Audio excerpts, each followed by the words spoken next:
Assalamualaikum warahmatullahi wabarakatuh. Perkenalkan, nama saya Mutia Rizka Putri dengan NIM 2107368. Baiklah, saya akan menjelaskan tentang sistem roda dan ban. Yang pertama yaitu komponen dan konstruksi ban. 1. Inner tire. Lapisan ban dalam terbuat dari bahan karet tipis yang memiliki pori cukup kecil hingga tak mampu ditembus molekul udara. Fungsi lapisan ban dalam ini adalah untuk menjaga angin ban agar tidak keluar sehingga ban bisa menggelembung dan bisa digunakan. 2. Bilge package. Terlihat pada gambar di bawah ini. Serangkaian sabuk ban adalah komponen inti yang membentuk lingkaran ban. Pada bagian ini terdapat banyak susunan komponen antara lain. Yang pertama, carcas merupakan rangka ban yang terbuat dari kawat baja. Carcas ini disebut juga sebagai tulang ban yang membentuk ban agar berbentuk melingkar sehingga lapisan lain bisa diletakkan. Yang kedua, crown piece merupakan layer nilon atau polister yang terletak di atas carcas. Fungsinya sebagai lapisan utama ban yang memberi efek peredam getaran serta membuat ban menjadi fleksibel.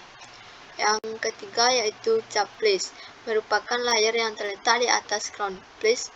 Fungsinya untuk menjaga bentuk ban saat berputar pada kecepatan tinggi agar gaya sentrifugal yang terbentuk tidak merusak struktur ban. Yang ke-D, NJ piece merupakan layer tambahan yang terletak pada sudut ban. Fungsinya untuk memperkuat bentuk bahu ban atau sudut ban agar handling bisa lebih mudah. Yang ke-E, radial piece. F, radial curve merupakan garis-garis yang terletak di bawah lapisan sidewall untuk menambah elastisitas sidewall sehingga kenyamanan berkendara lebih baik. 3. Tread, gambarnya di bawah. Lapisan terluar ban yang bersentuhan langsung dengan ban disebut dengan tread ban. Fungsi utama dari tread ban adalah untuk menambah daya cengkram ban terhadap jalan, sehingga ban tidak mudah selip. Di bagian ini juga tersusun atas beberapa bagian antara lain. A. Tread area merupakan semua area di mana permukaan ban akan bersentuhan langsung dengan permukaan jalan. B. Shoulder disebut juga bahu ban atau sudut ban, di mana disinilah titik temu antara sidewall dan tread area. Ya, C. Grooves, garis yang membelah tread area menjadi beberapa bagian. Yang ke-D, tread blocks merupakan blok yang dipisahkan oleh garis grooves. 4. Sidewall adalah lapisan karet tebal di samping ban. Fungsi lapisan ini antara lain untuk menutup area bilge package, melindungi area samping ban dari korosi, dan sebagai tempat untuk menuliskan logo serta spesifikasi ban. Berbeda dengan tread, sidewall umumnya terbuat dari satu lapisan karet. 5. Bit terlihat jelas pada gambar di bawah ini. Bit adalah komponen ban yang bertugas sebagai frame ban yang bersentuhan dengan velg. Dengan kata lain, bit ini seperti tangan yang membuat ban tetap bisa menempel pada velg. Secara umum, bit terbuat dari kawat baja, namun ada beberapa lapisan lain yang mendukung, yaitu A. Bit chipper berfungsi melindungi area sidewall paling bawah. B.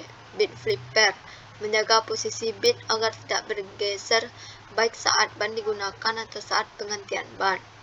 C. Bit merupakan serangkaian kawat baja yang berfungsi untuk merapatkan koneksi antara ban dan velg. D. Bit chamfer merupakan pembungkus bit. 2. Jenis-jenis roda dan ban. 1. Ban bias. Ban dengan struktur bias adalah yang paling banyak dipakai. Dibuat dari banyak lembar cord yang digunakan sebagai rangka dari ban. Cord ditenun dengan cara zigzag membentuk sudut 40-65 derajat sudut terhadap keliling lingkaran ban.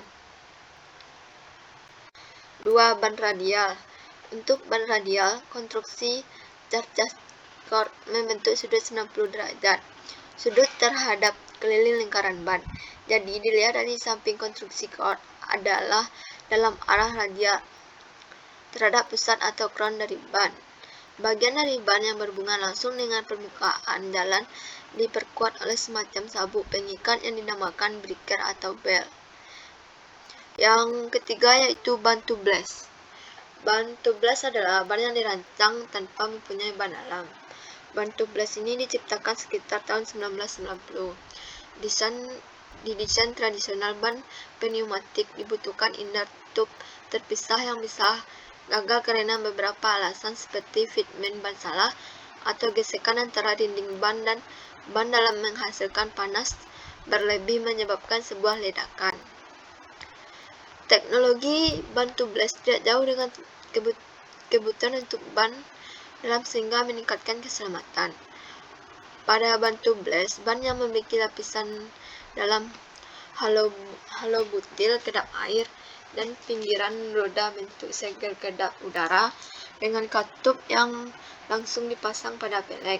Jika ban tubeless mendapat ditusuk, udara keluar hanya melalui lubang, mengarah ke deflasi lembut dari ban. Yang ketiga yaitu langkah-langkah balance. 1. Kendurkan roda. Sebelum melakukan balancing ban mobil, hal pertama yang terlebih dahulu perlu kita perhatikan adalah roda ban. Hal pertama yang harus kita lakukan yaitu mengendorkan mur roda pada ban yang akan dibalance menggunakan kunci roda. Setelah mur roda dikendorkan, kemudian dongkrak kendaraan menggunakan jackstep. Selanjutnya melepas roda yang akan dibalance dari kendaraan. Ini contoh gambarnya. Yang kedua yaitu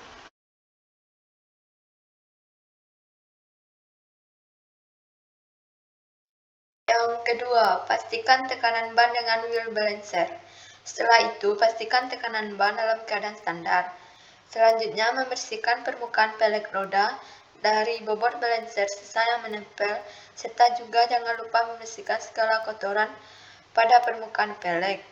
Cara balancing ban mobil dari wheel balancer ini kemudian pasang pada wheel balancer.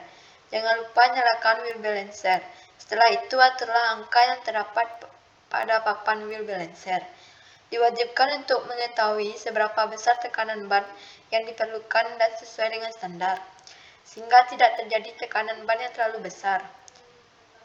Karena jika tekanan ban terlalu besar dapat menyebabkan ban yang malah tidak balance, maka akan berakibat hal yang fatal.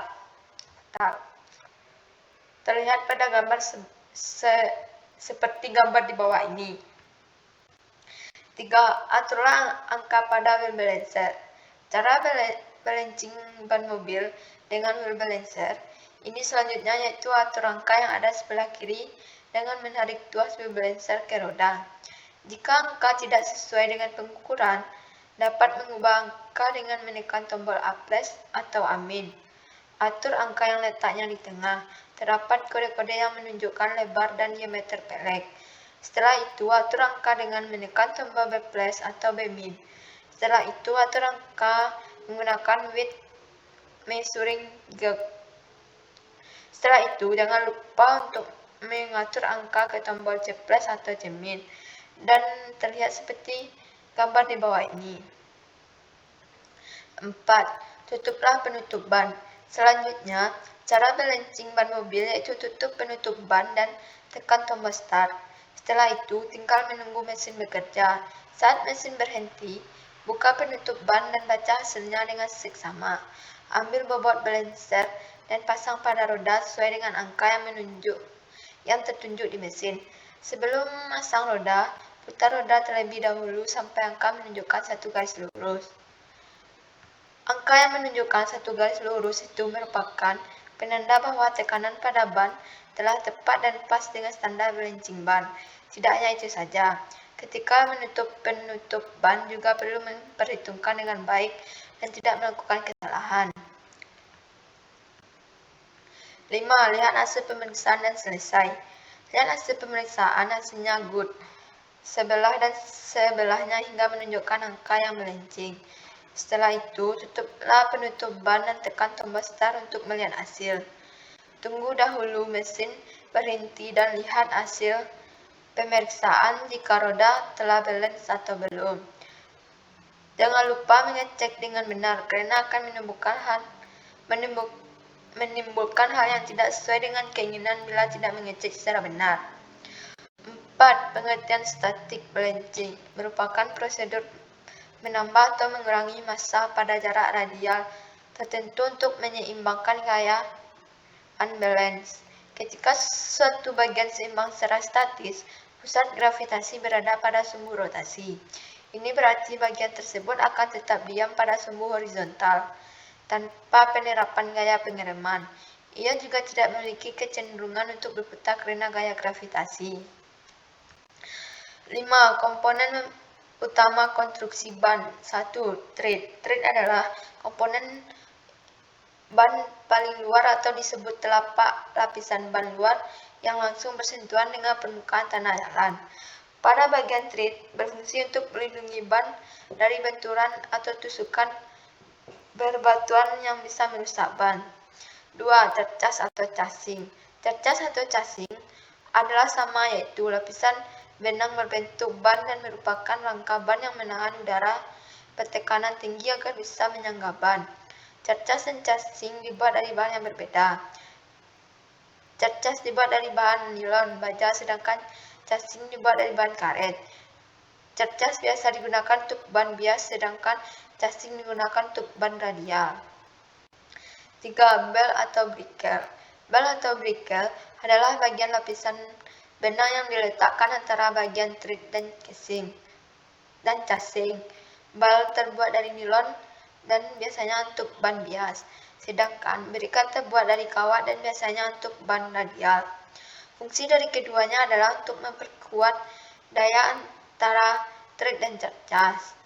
Yang keempat yaitu bed. Bed adalah sebuah kawat yang menjadi satu dan dikelilingi oleh kawat ban yang fungsinya untuk melekat pada bagian velg. Dengan kata lain, ban seperti angkur yang membuat ban terus menempel dan melekat pada velg. Tekanan udara yang ada dalam ban membuat bed terdorong sampai melekat pada velg dan tertahan dengan kuat. Inner atau liner. Inner atau liner adalah lapisan di luar atau bagian dalam ban.